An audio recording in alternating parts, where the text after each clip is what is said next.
Going in 10. 3,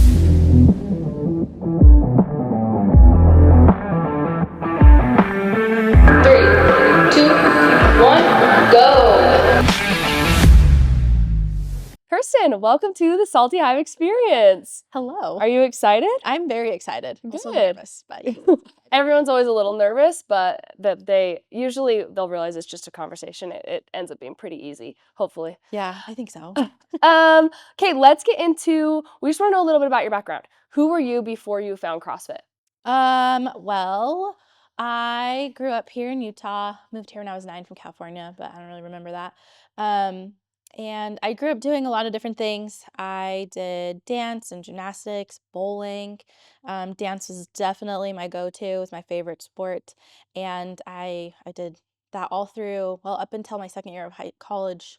I was on the drill team in high school, and then I did about 2 years at University of Utah. I was on their dance team for a couple of years. Oh, awesome. I didn't realize that. Yeah, it was a fun time. And yeah, after I stopped dancing, I didn't really do a whole lot until I found CrossFit. I was just kind of trying to do my own fitness and kind of going through the cycle that everybody does where you're working out a little bit and then it fizzles out and then you're like, okay, let's try to get back into it. So yeah, that was me before CrossFit. So I didn't realize that you did bowling Yeah. prior Yeah. to like your adulthood. Mm-hmm. So like, were you on a team league like as a kid? Yeah, my parents bowl, and so my brother and I both bowled our entire lives. So ever since I could like push a ball down the lane, I was in it. And so it's been a big part of my life. I wouldn't say it's like my favorite sport, but it was a defining part of my childhood. I was in leagues my entire life, all through college and then even into adulthood. I met my husband through bowling, so it's definitely an integral part of who I am. Yeah, that's awesome. I didn't realize that. Yeah. That's really cool. I thought it was just something that you maybe like picked up in adulthood and then like met AJ and you're like, wow, this is really great. No. Oh, that is so cool. I Yeah. love that. So why dance? Why did you pick dance and why was that your favorite? I don't know. I mean, okay, back to bowling. If you look at videos of me when I was younger, I would like twirl and spin waiting for my ball to make it down the lane. So my mom put me into dance thinking it would be helpful to get my energy out. And I just loved it. I liked being kind of, I wouldn't say the center of attention, but I liked being able to like play a role and like be beautiful, like a ballerina. Like that was my dream. And it just really suited my personality. I really just kind of dug into it. And the gymnastics came into play a little bit because you do tumbling and gym and dance, but it just wasn't the same. There wasn't the team aspect that you would got in dance. And it was just a fun place to like just be a goofball. It was like you just spin and twirl and all that fun stuff. Yeah, I liked it. for sure. Yeah. It's a great like way to perform without being in like the theater, Yeah. right? Yeah. I felt like I'm the same way. Like I just loved like performing. Yeah. Like it's so fun. It's just like, I don't know. And I'm such a like an outgoing big personality that I gravitated towards like jazz dance because then I could shimmy and like flip my hair. And that was I got a lot of that in like collegiate dancing because that's kind of what it's about. Okay, so back Entertainment. into your collegiate dancing. Yeah. Were you like with the dance team at the U, are you in a specific category of dance? Or do you guys do it all still? It was kind of cheer based, because we're trying to, entertain the masses at sports events. So, it was a lot of like jazz dancing. There was cheering involved for sure. At the time I was on it, we actually were the color guard as well. So I had never done like the flag twirling. Oh, I didn't realize that. Yeah, so I picked up a flag my first year of college and I had a blast with that. So we got to do like all the stuff with the band, like figuring out your markers and like twirling, and it was really cool. And I mean, we did get to do some dabbling in other like halftime shows where you could do a little more contemporary and things like that, but for the most part it was very jazz-esque and I liked that a lot. So when were you done with dance? How old were you? I was probably like 20, 21. I tried to stay in it. I did audition for like the Utah Jazz. And I made it always to the last cut. And then I kind of just gave up on that dream. I realized I don't think I fit the aesthetic. And so I don't think that I was what they were looking for. I did consider moving out of state because I don't think that my dance ability was what was holding me back. I don't know. If you look at like NFL or NBA teams, like their girls have a certain look that they go for, and I just didn't fit the Utah mold, which was fine. But yeah, I thought about it. I actually was really strongly considering auditioning for the Denver Broncos cheerleaders. But some other things came up in my life at that time, and it just felt like I needed to do something that was going to benefit me more long term. Um, but it is I kind of wonder what would have happened, but it's fine. I enjoyed my time in at the U and drill, so I feel like I got what I needed to out of it. So is that kind of the position you were in, is you were like, okay, I'm either going to continue this dance career elsewhere or I'm going to continue going to school? Was that the choice? Yeah, it was. I actually got a job in a physical therapy clinic right before auditions. And so I was like, what do I do? Do I take a chance and, like, if I make it, end up moving my entire life to Denver? Or do I pursue this course, which is going to end up leading me to my hopefully end game career? So it was kind of like, what's going to be beneficial long term. I don't think it would have, I think I would have ended up here regardless, but it would have taken me longer. Yeah, absolutely. Okay, so you mentioned, okay, after dance, you started to get into fitness like Yeah. most people do, like ebbs and flows, especially people that had routine Hmm. practices and Yeah. were a part of sports because their whole life they're like, okay, well, I do 6 a.m. practice with my team and then 4 p.m. after school practice. Yes. And then all of a sudden that is completely cut off from you. And it's kind of like, What do I do? what do I do? Really though, what do I do? Who am I? So what did you do? Um, I didn't do anything. I kind of dabbled. I actually, a funny story, I was thinking about this and preparing for, this podcast. I did a CrossFit class in high school or in college. Part of my degree, we had to do a fitness class, and I originally wanted Pilates because that felt more dancer-esque, but didn't suit my schedule. So I was like, what's this CrossFit about? So I That's took the awesome. class, and to be honest, I was terrible at it. I had never done any sort of like weightlifting. Putting a freaking bar on my back felt like the weirdest, most foreign thing ever. And I remember vividly doing a squat, and our coach was like, "What are you doing?" Because like one leg was stronger than the other, so I was like coming up like weird. Um, it was just so awful, but I loved it. I had a lot of fun. I liked it a lot. I actually went and looked at joining our professor's gym, and What gym was that? I honestly cannot remember, but it was really far away from where I lived, and it seemed really expensive as a college student. So I that dream kind of died out, and I just kind of didn't do anything physical for a really long time. And it wasn't until I started coming here that I finally got back into like physical fitness again. Did you notice any like parts of you that changed when you weren't physically active, like whether that's emotionally, mentally, physically? Honestly, I didn't really notice it in the moment, right? Like you just kind of go through everything kind of changes like organically. And it wasn't until I hit PT school that it really started to affect me, that I didn't have something.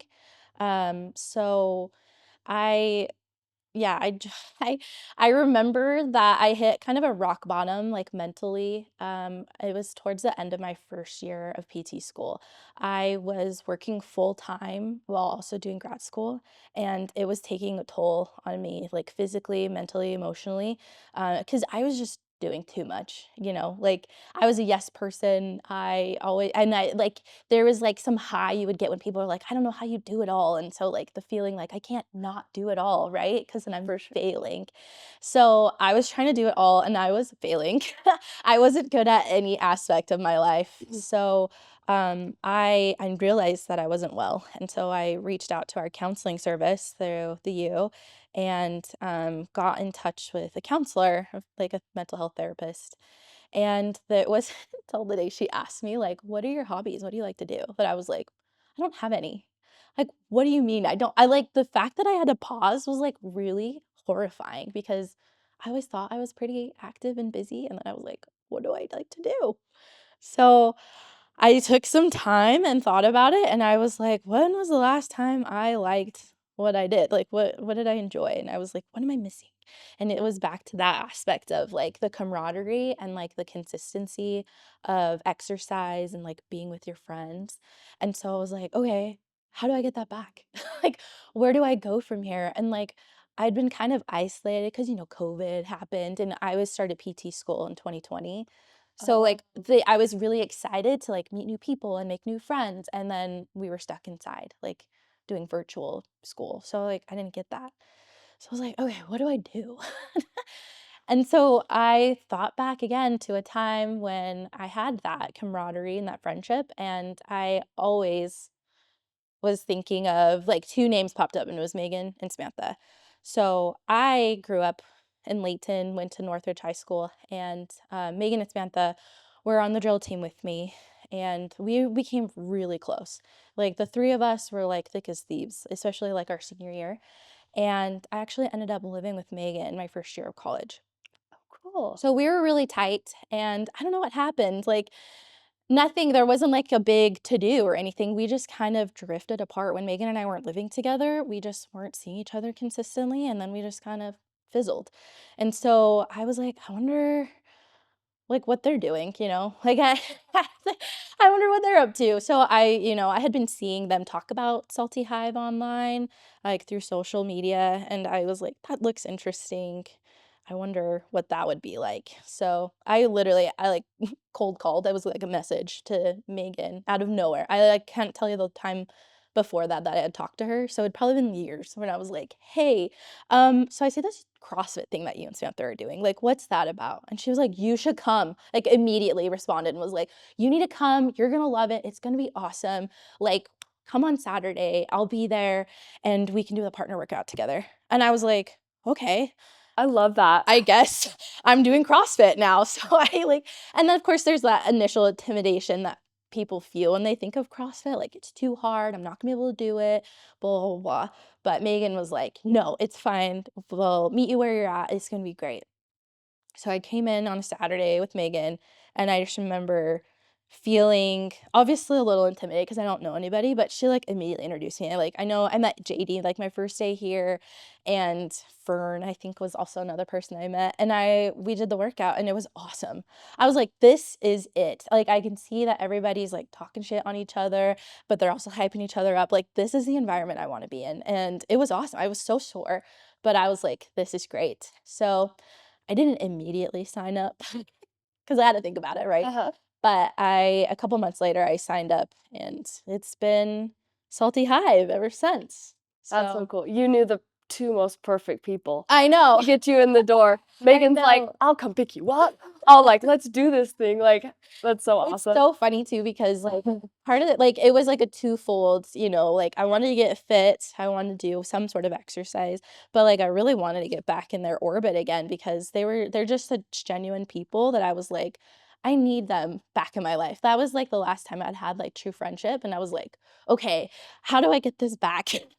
And it's kind of funny because for the first while, I only came to 5 a.m. class, so I never saw them. Mm-hmm. And I only saw them on Saturdays, but it got more consistent. And I mean, now, like we have our core group of friends, and they're like the matriarchs of our friendship group. So they're back in my life, and I've never been happier. But yeah, Salty Hive kind of, I don't know, it saved my life, honestly, in a couple ways because I was not mentally well. So having a place to go to where you were like, everybody knows your name and they're all excited, like was super beneficial for me. Literally changed my life. That's so cool. I Yeah. love hearing that you just cold called Megan. And I love that you were just like, these people really were a light in my life, and so I'm gonna see if they are still a light Yeah. in my life. Yeah. Right? Like I think that's really cool. So that leads us right into finding Salty Hive. So how long have you been with Salty Hive now? I was thinking about this. I think it's been like a little over 5 years. Oh, wow. Yeah, Heck because yeah. I started, I want to say I came at the end of 2020 because it was after all the closures and stuff. So I'm pretty sure it's been like almost 6 years. Almost 6 years. Yeah. Do you remember what your first workout was on that Saturday? I just remember doing bench press with dumbbells, and I don't remember anything else. I do remember early on we did a workout, and I cannot remember the name of it, but we had to do like 75 sit-ups. That was probably like my second one, and I couldn't even do 25. Like Justin was like, "You need to cut it down to 25." And I was like, "No, I can do it." And then it was funny because I remember a year later, I did that same workout with the full reps with less time, and I was like, "Dude, I'm getting better." That's like way better, I right? was so proud of I was like strutting out. I was like, "I can't believe this. Like, I'm making progress." But yeah, I just remember doing bench press and I was like dinky weights, like because I hadn't done anything in so Yeah, long. I was just weak. So, but it was so motivating. I loved it. that's so cool. So what keeps you around? Well, I mean, the typical salty hive, it's all about community.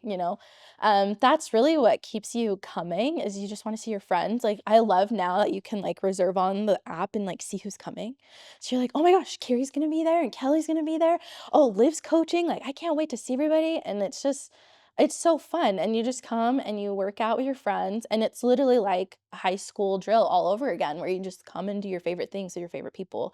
And I mean, not to mention, you do get the workouts, so you get the benefit of that, like physique change and like job well done when you can do something you didn't do last year. Mhm. So I don't know. It's kind of just become a habit now, right? It's my favorite place to be outside of my house. So I can't not come to CrossFit. Absolutely. Yeah, it's kind of interesting actually as you're saying this. It's like um as you go through adulthood, you kind of realize how much your social ties unwind. Yeah. And like you find yourself only talking to your husband or only talking to your boss at work or whatever, whoever those people are. Yeah. And you don't have those like tight people.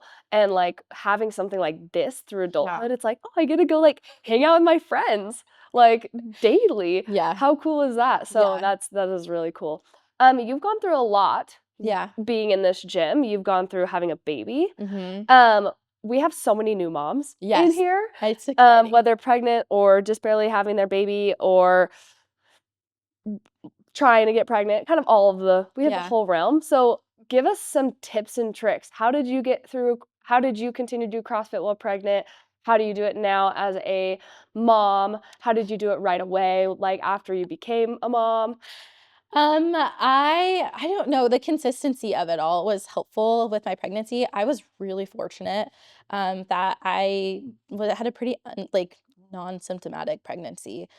So I just continued going because it felt good. And also, I mean, I felt like a badass. I'm like, look at me, full pregnant, doing hard things.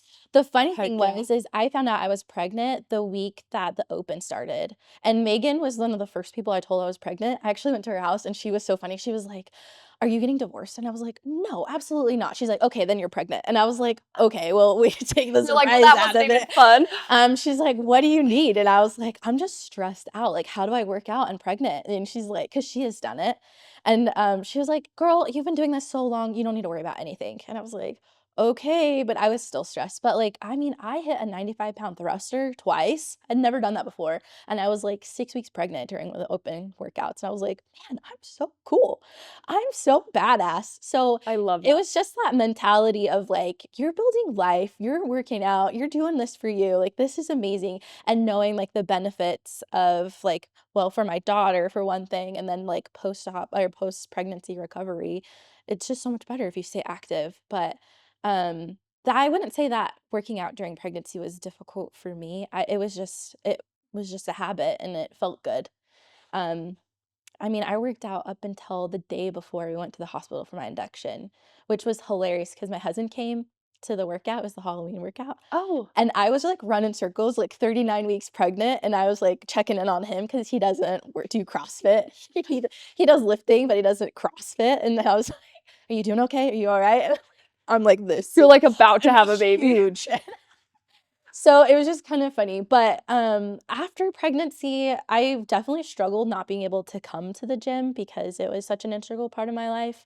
So when I got cleared, I was like, I'm gonna go, right? And I just like couldn't. I don't know what it was other than, I mean, I assume it was like just the postpartum depression that I got really bad, where you just kind of feel isolated and they're like, logically in your head what you need to do to get out of it, but you just can't physically make it happen.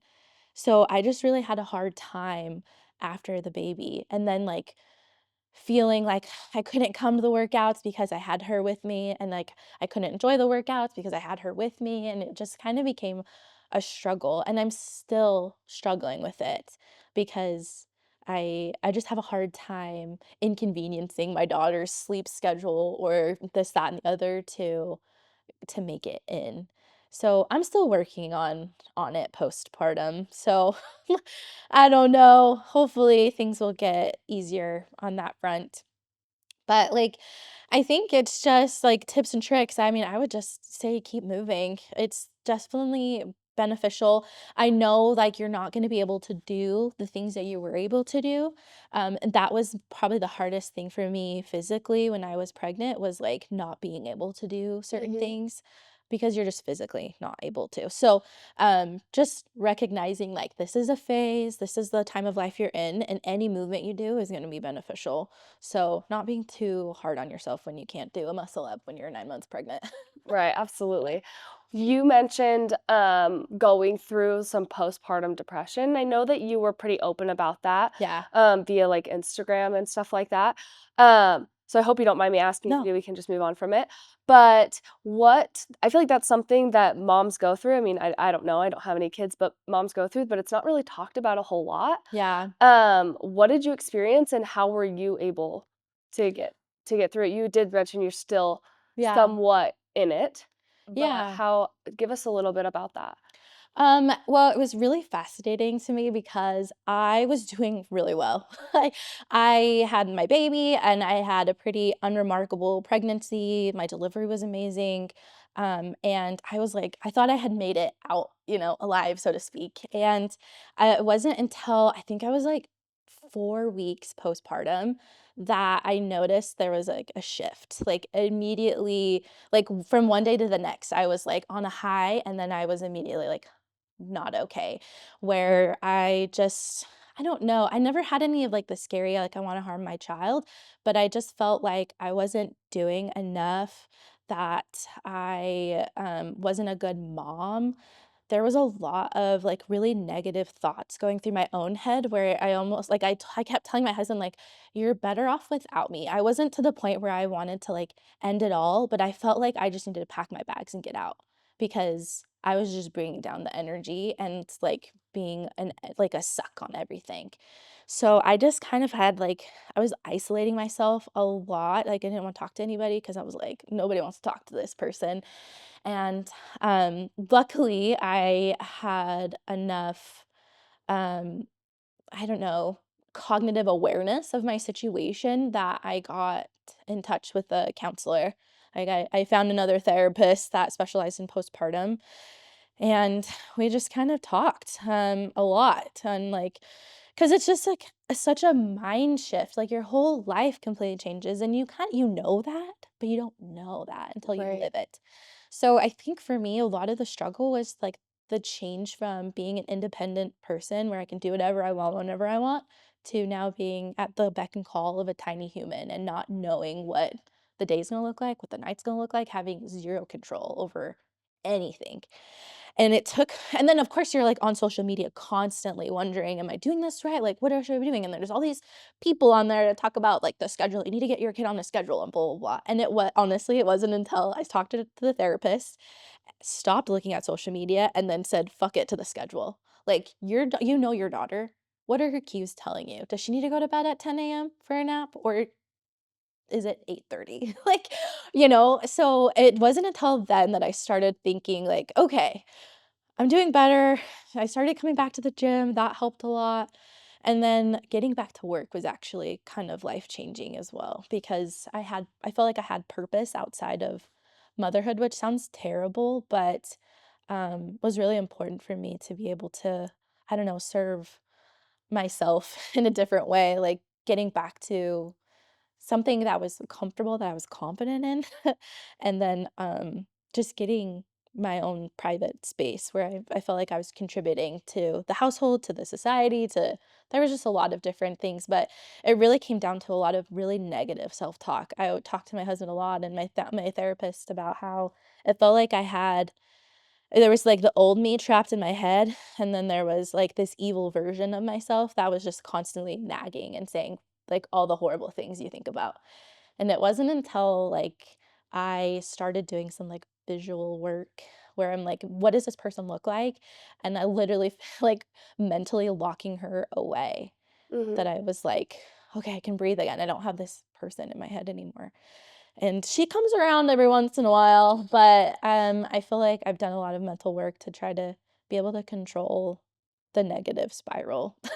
Yeah, thank you for sharing that because I do Yeah. feel like people probably go through things like that, especially like I noticed you mentioned you're like, I needed purpose outside of motherhood, Mhm. and I think that that is something that a lot of people experience. And then like even you said, that sounds horrible, Yeah. but it's not, Yeah. right? People do want to have their own purpose and not Yeah. just the And not to purpose say for somebody I else. love being a mom. Like, Right. I, like, cannot get home fast enough to see my girl. I wanna spend every waking second with her, and I think that's part of my struggle with getting to the gym, is it feels like I'm taking time away from my daughter, and sometimes it's like, oh, it's okay to take care of yourself, right? Like, you're gonna be better mom for it, but yeah, that's what I struggle with a lot, is like, I just need to spend all my time with her because she's only this big for so long, Right. but I don't Yeah. know. One day, she's not gonna wanna spend all this time with me. I'll have way more time. She'll be like, "Mom, go away She's from like, me." "I don't wanna talk to you anymore." That's funny. That goes right into our next thing where we're gonna talk about your job today. Yeah. So you are a physical therapist. Yep. What was your how did you get into that? Did you always wanna do that? How did you decide that's what you're gonna do? I didn't always wanna be a therapist. I actually went to, college because I wanted to do, um, pediatric, cardiology, of all things. Oh, interesting. Yeah. I started I started my bachelor's degree with, a major in biomedical engineering. Which seems so off the base, but I was like trying to be different, right, from your peers that are trying to get into medical school because everybody goes into biology. And I was like, well, I'm like good at math and science. Like, I'll do this instead, and then I'll stand out when I apply for school. And I hated it. I fell flat on my face, absolutely hated engineering. And I literally failed my first year of college because I just didn't like it. Right. And when you don't like something, you're not going to put time into it. So I fell flat on my face, and then I was like going back in time. I do this a lot apparently, where I'm like, when was the last time you felt, It's a good skill though. Like, take that note, people. So I was like, what classes did you like thoroughly enjoy in high school? And sports medicine was top of the list. I Oh, cool. loved doing like anatomy and physiology, and like sports specific therapies was a lot of fun for me. So I was like, all right, what aligns with that in terms of major? So I ended up with exercise and sports science. So I did that as my degree, and that's more of like a stepping stone degree. It's not one that you can immediately go into a career. It's usually like, okay, what grad program are you going to go into after? And I had looked into athletic training, but it didn't really suit because of the schedule, like wanting to be a mom and then being athletic trainer. You really have to consider the fact that you're going to be probably traveling a lot with your team and like every other weekend on the road. And I just didn't like that for myself. So PT seemed like the next obvious choice. And I took a class for like pre-PT and I again hated it. I was like, well, now what do I do? I didn't like this class. It doesn't sound like what I want. Like I thought PT was going to be different than what this class kind of portrayed it as. And I was then left like with this degree not knowing what I was going to do. And so I ended up like meeting a person by chance. I was selling shoes at Macy's department store and she came in to buy stuff and ran into a colleague of her or a like past friend, and they were catching up and I overheard her talking about how she worked at a PT clinic, and I was like, "Hey, um I know I'm selling you shoes, but like are you guys hiring at that clinic? She's like, oh yeah, we're always hiring. So I went in with my resume and I turned it in, and the guy was basically hired me on the spot. Wow. And was like, yeah, here, we're gonna have you work here. And that girl ended up training me to take over her position because she was leaving. So it was kind of a happenstance that I met her and literally changed my life again, where I fell in love with it. I was like, this is nothing like that class made it seem, and this is exactly what I wanted from a career. So I worked there for a while. I didn't really try to get into PT school because the fear of failure was holding me back quite a bit. And it wasn't until I hit another rock bottom where I was like feeling sad about myself and my situation. I was working a part-time job on top of my full-time job at the PT clinic, and I hated it. I was You miserable. were And part-time? yes, What was it? I worked at GNC, like the nutrition company, and you're just like alone all day with like normal people come in, but there's also some not so normal scary people that come in, and I was just like by myself every Sunday in there.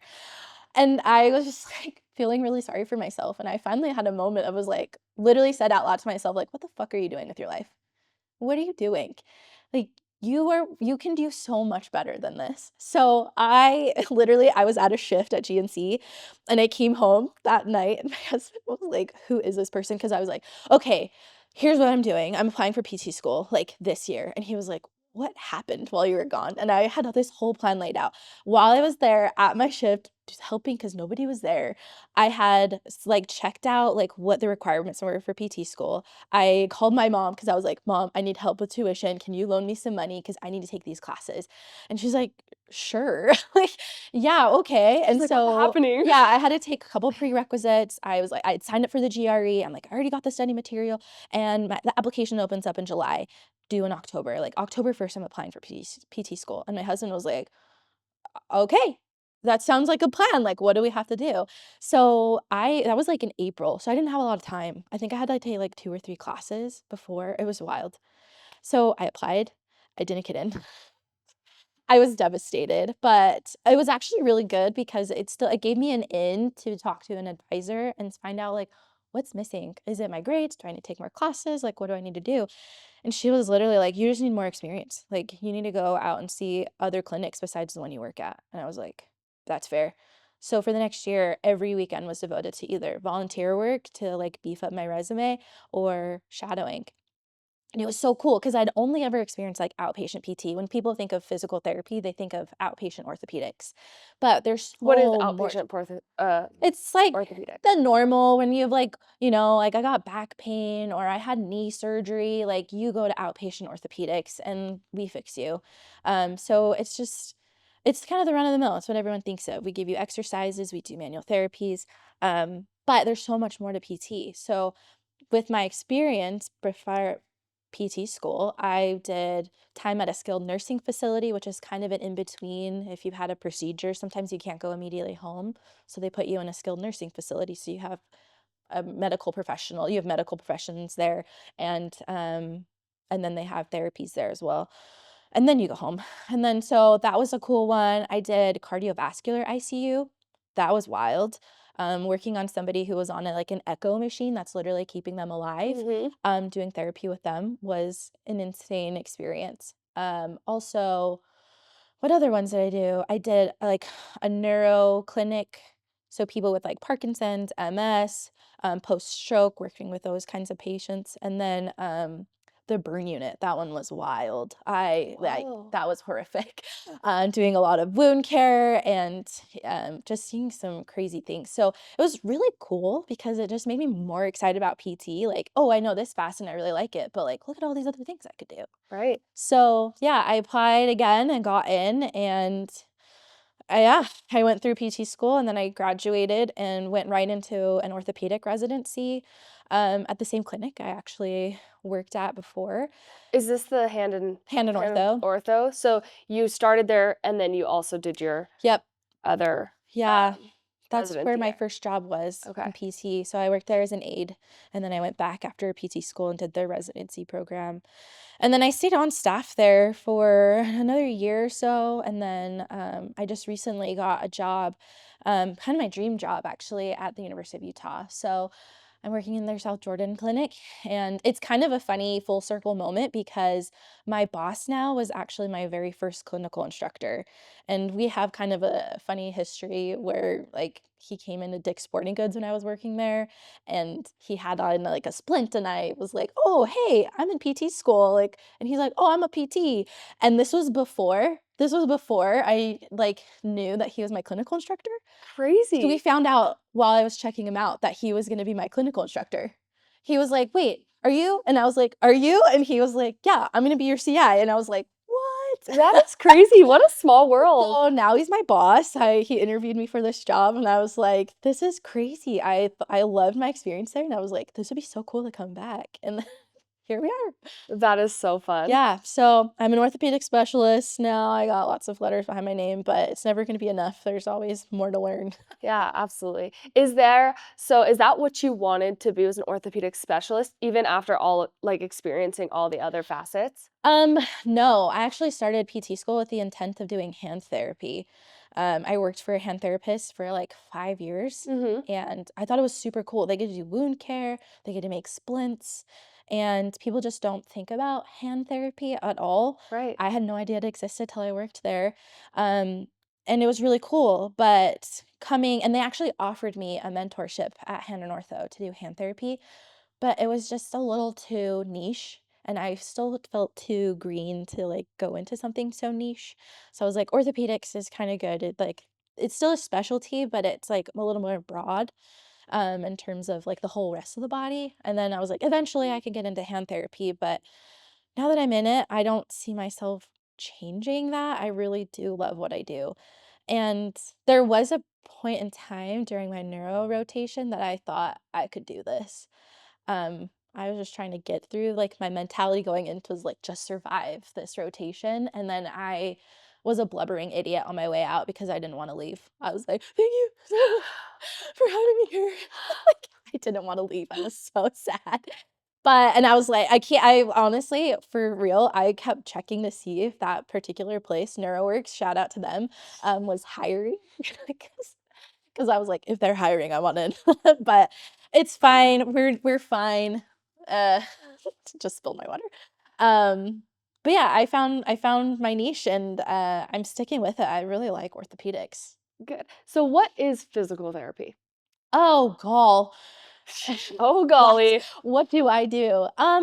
So we do a lot of things. I mean, we could be considered a like.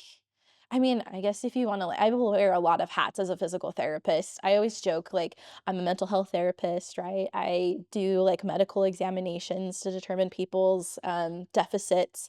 I can I can't diagnose you with something, but I can do tests that would suggest a specific diagnosis and then refer you for imaging if I think something's like not looking good.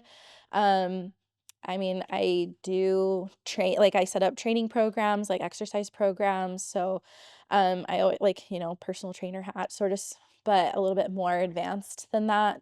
Um, and I mean, I do a lot of manual treatments, or I have a lot of hands-on skills that I do. So what physical therapy is kind of it's like an all-encompassing um program for somebody who's dealing with some sort of injury for their recovery. So we kind of look at everything in terms of like the physical body, what you can and can't do. We take into account your goals, like what do you want to be able to do after this? And it's kind of fun because we have the medical background, but I also get to do exercise every day. So it's like combining two of my favorite things, medicine and exercise. That's awesome. Yeah. What is the main population you work with? Well, my caseload now is a lot more varied. At the University of Utah, I have kids as young as 13, and I think my oldest patient right now is in his 90s. Um, I would say like the majority of my caseload are like middle-aged or older. Um, just because as we age, our bodies break down and things tend to start hurting us. So I would say that's most of what I see. What is the most common injury you see? Uh, I'd say chronic low back pain is like the biggest diagnosis I see.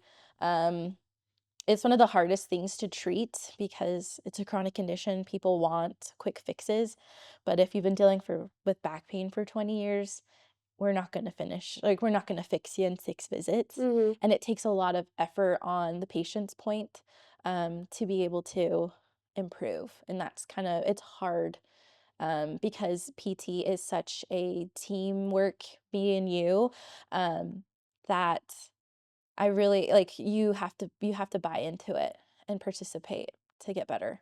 And a lot of people who have like chronic conditions, most of them stem from like a lack of exercise in general. They're just not physically fit, and so they really struggle with the PT aspect of like, now I want you to exercise, and Hmm. they're just not in the habit of that, and it takes time, and the patience is hard, and I get that.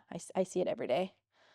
So, what is the most important thing for someone to do to not have to not get an injury? Obviously, some of the injuries are accidents, Right. but to not have chronic pain as we age. Staying active is a big thing, and not just like going for walks. I get a lot of patients, like my older women, I'm like, I get on the soapbox every time I see them in my clinic because they're like, well, I'm like in such good shape. I walk every day. And I'm like, I love that you're walking. I think that's great. But do you do any sort of resistance training? Well, no. What is that? And I'm like, oh, you need to strengthen your body. You need muscle mass. You need bone health. Like, so doing resistance type training is going to be, in addition to like the cardio work, is going to be what keeps you moving. That saying, if you don't use it, you lose it, is so true. And I see it all the time. And the people who do have injuries that are active, they just recover better. They work harder in their home exercise programs, and they see the results of that. And their body is just conditioned to recover faster. So it's a little easier to treat those populations because they're already in the habit of exercising, and they have the desire to get back to the sport or the activity that they want. So they're like, whatever I have to do, I'll do it. Abs- So those are my ideal patients because they just tend to work a little harder in the clinic. Yeah, that's what I noticed, like, when I worked with Dr. Mhm. Rob and stuff too, absolutely. So, one, thing that not all PTs say, but a lot of them don't love CrossFit, or a lot of medical people in general don't love CrossFit, and that is, that's generalized, that's not specific to everybody, but, Yeah.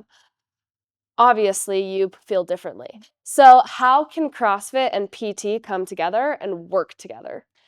Um, well, I have to say I have a little bit of a biased opinion on CrossFit because of where I started, right? I came to Salty Hive, and so what I know of CrossFit is how we do things here.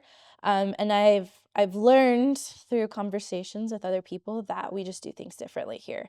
And I think that is probably why I've stuck with it, because this is the only version of CrossFit I know. And that is like the warm-ups that are catered to what we're doing, the breakdown of all of the lifts that we do with really lightweight or no weight at all.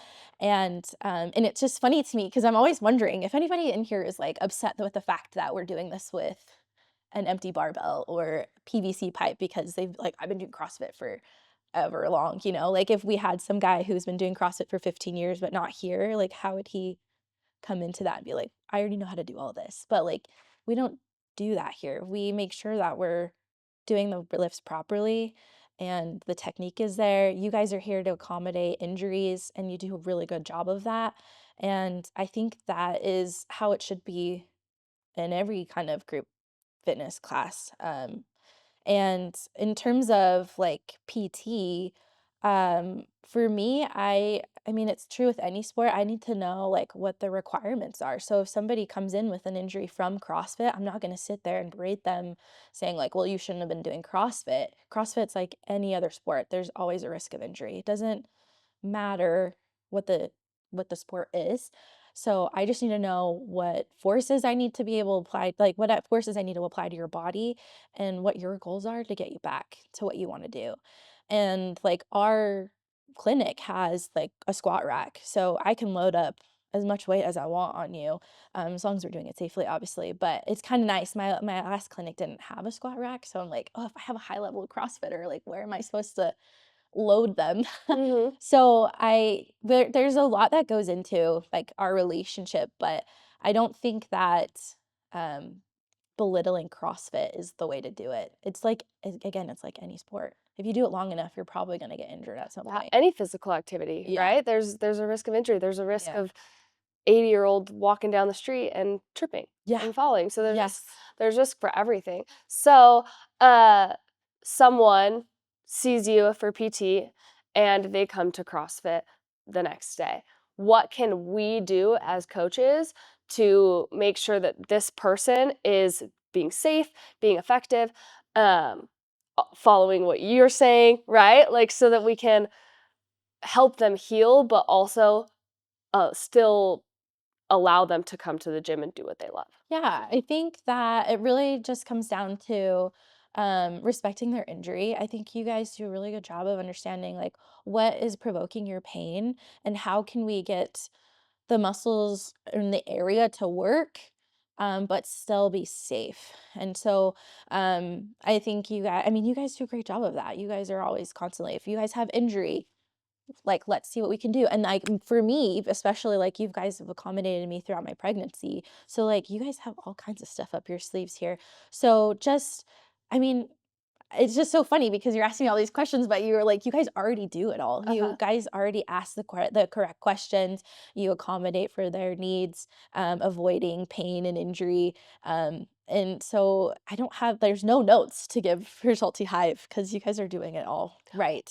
What would be the time? When is someone ready to come into PT? Um, well, I mean, that can be a lot of different things. Sometimes, like, it's, post-op, they have a protocol they have to follow. So, like, 6 weeks post-op, you're coming into PT because Mm-hmm. now I can do stuff.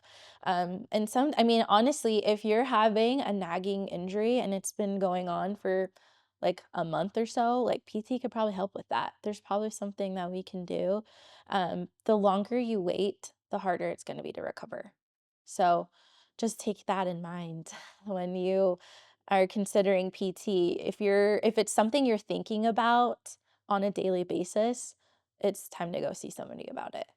Because I get people all the time where like, I've been dealing with this for years, but I just thought it would go away and it never did. And now it's been this long. And I'm like, oh, if you had just come sooner, we could have prevented all this. So being proactive. Yeah, be is proactive with your health. And yeah, don't if it doesn't get better in a couple weeks, then it's probably gonna need more than just some rest.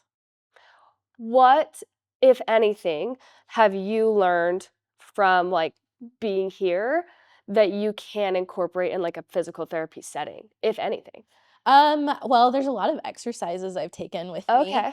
and it's kind of funny because when I was in one of my rotations, my first patient of the day would ask me, "Did you go to CrossFit this morning?" And I'd be like, "Yeah, of course I did." She's like, "Ugh, it's gonna be a tough day." She's like, you got I something would new be up your sleeve. inspired. That's Like, so we're funny. doing wall balls today. You want to get back to playing volleyball? We're doing wall balls today. And it was just so funny because she was That's like, cool. oh. And then I would be like, okay, what other things could I incorporate from CrossFit? And then I mean, I run Tabatas sometimes with patients, and it's so funny because I am like the Tabata timer. I'm like, we do some Tabatas in here or as many rounds as possible. So I utilize some of our scheming with my patients because sometimes they need the little rest break, but I need them to push themselves a little harder. So I'm like, Mhm. all right, for this, like we say, for this 1 minute, you're gonna work so hard. And they're like, oh, fine. And so I definitely utilize some of the exercises we use here and stretching, things that you've given us. I've used that in clinic. But also just oh, I lost my train of thought. I yeah, I use a lot of what we utilize in here. What do you think CrossFit could potentially be missing for the everyday day-to-day human? Maybe like the people that you see or like just body-wise. I don't know. Like And that's okay if you don't have an answer. again, like Salty Hive does it right. I will die on this hill because we do it well. We have such a wide array of people that come in here from different walks of life, different age groups, different abilities, and there is accommodations for everything. And it's fun. I think for me, in my like job, I think it's fun to try to figure out how to accommodate for somebody. If someone I had a javelin thrower. I don't treat javelin throwers, right? How do I accommodate for that? How do I manage this patient to get where he needs to be? And so you guys do that constantly in here, changing the workout to suit someone's abilities or, excuse me, um, I don't know. It's just we just do it in a different way, so everybody here feels like they can participate, and I really like that. That's So I awesome. feel like more gyms, I feel like more gyms could learn from that. I can't speak for them because I've never been to them, but just from what I've heard, we just do it differently here. Mhm. And so the intimidation factor, I feel like, kind of disappears when you walk in the door because you're like, oh, there's somebody here that's my age, or we've got someone over here who, survived a freaking stroke and they're still working, and coaches, like Justin was so excited to figure out how to accommodate for that. Like, how can we make this work for you? And I really like that because it feels personal. And yeah, it leads into that whole we're a family, community is everything kind of mentality. I love that. And kind of last question on this is, what is the most important thing for someone that is recovering from injury? What is the most important thing for them to do? The biggest thing I always say to my patients is to listen to your body. I don't know what's going on in your body, right? I don't know what you're feeling. So, um, I try my best to explain the difference between like good pain and bad pain. And for people who are like us, like we know the difference, right? But a lot of people who don't exercise don't know the difference. They'll come in and be like, I'm so sore. And I'm like, is this your familiar pain like that we're treating? Or is it like you worked muscles you haven't worked? And they have to sit there and think about it. Mhm. So being aware of your body and noticing, like, okay, am I just sore because I haven't done this in a minute? Or is this harmful pain? There's a difference. And like listening to that, leaning into that, okay, maybe I'm not ready for this right now. How can I ask coach to accommodate for that? And maybe sometimes it's just like doing it without weight or less weight or doing something completely different. So the biggest thing I always say is just listen to your body.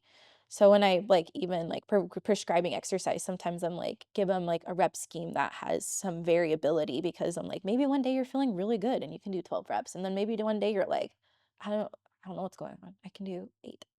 Right. So listening to your body is the biggest How do you thing. define good pain versus bad? Well, muscle soreness, I always think is a good pain, right? Sometimes you love to hate like what we do here. But it's sometimes you go home and the next day you can't walk them down the stairs, but you're like, yes, I did something. Um, I would say if it's reproducing like your familiar pain, like why you came to PT, that's a bad sign. Things that are like sharp and shooting or like nervy, not a good pain. But like muscle soreness is a good sign. As long as you're not feeling that for like days on end. It's normal to be sore for like a day or so, but if you're feeling that a longer time, then I overprescribed. That is a problem I need to address. That's on me. That's on me. We tried it, we learned, we'll back off a Right. little bit, we're not ready. Do you find it that a lot of PT is like trial and error? Oh, for sure. Okay. Yeah, I have a student right now, and it's so funny because she's struggling with the idea of how to prescribe exercise, and what I love about PT is it's so personalized for each patient. I could have 2 people come in who both had the same surgery, and we have completely different programs because one guy might want to get back to pickleball and the other guy's like, I don't know, I just want to be able to walk him down my stairs. So I loved that aspect, but I told her, I was like, don't think too hard about it.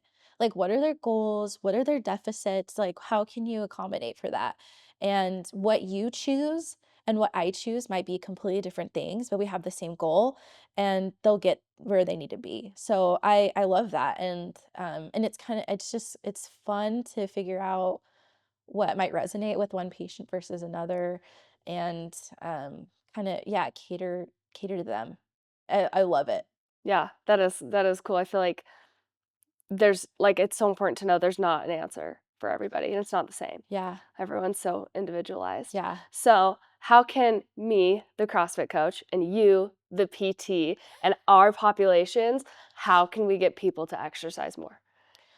If at all. I mean, I talk about CrossFit all the time.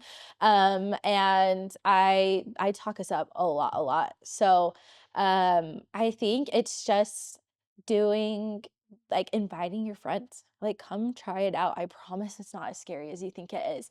And just like get your foot in the door or finding if you're not into CrossFit, I'm preaching to the choir with this podcast, but if you are not into CrossFit, like find something else.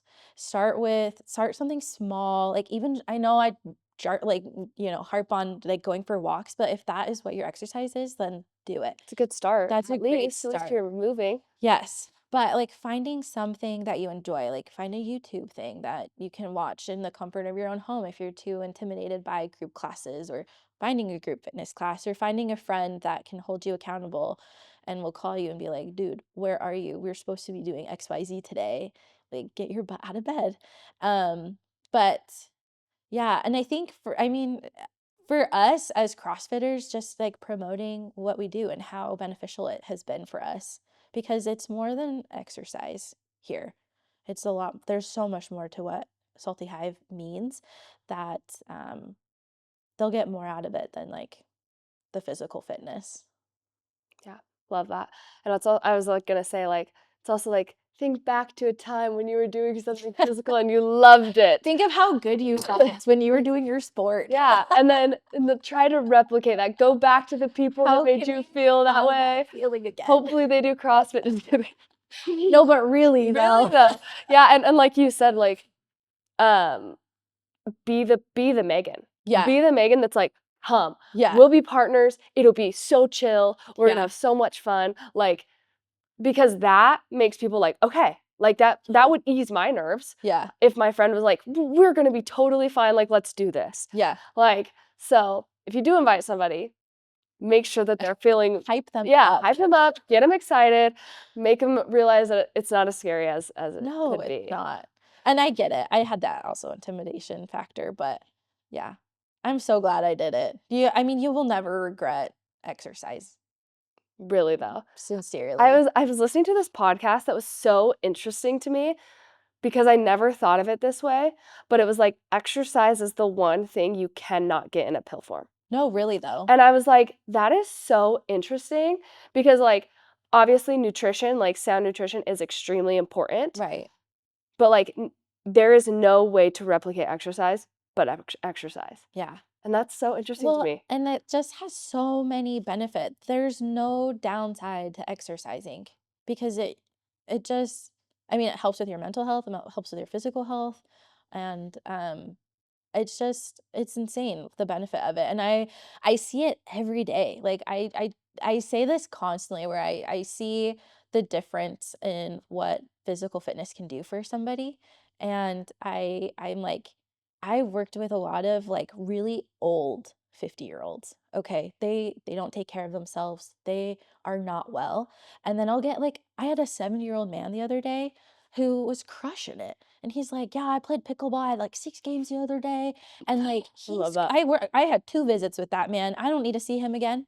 He looks great. And it's just like, that's what I want for myself. And that was such a big draw again for me to get it back into physical fitness, because I'm like, I see it every day. Like what happens to your body if you don't take care of it? And it's just so much harder to get your health back if you wait. Yeah. That's a really cool thing that you just said is like I've seen an old 50-year-old and I've seen a young 70-year-old. Yeah. Like let's all strive to be the young 50-year-old and the young 70-year-old. Like Yeah. like if doing fitness isn't enough for you right now, think about the 50-year-old you. Yeah. And let's try to be a young 50 or something. Like 'Cause you'll be I love that way like happier. saying, yeah, I love the way you said that. I think that's awesome because there's an old 50 and there's a young 50. There's an old 70 and there's a young 70. Yeah. So I think that's awesome. To close this out, you've gone through a lot of experiences. Mhm. If you had to create some sort of mantra for yourself and the way you live and some things that help you get through, what would that be? A mantra. The Kirstin mantra. I mean, I guess it goes with the theme of like what brings you happiness, like what brings you joy, and dig into those things. Find ways to implement that in your life because you will just be so much happier for it. I love that. Mic drop. Thank you, Kirstin, for coming on. We enjoyed talking to you. Thank you.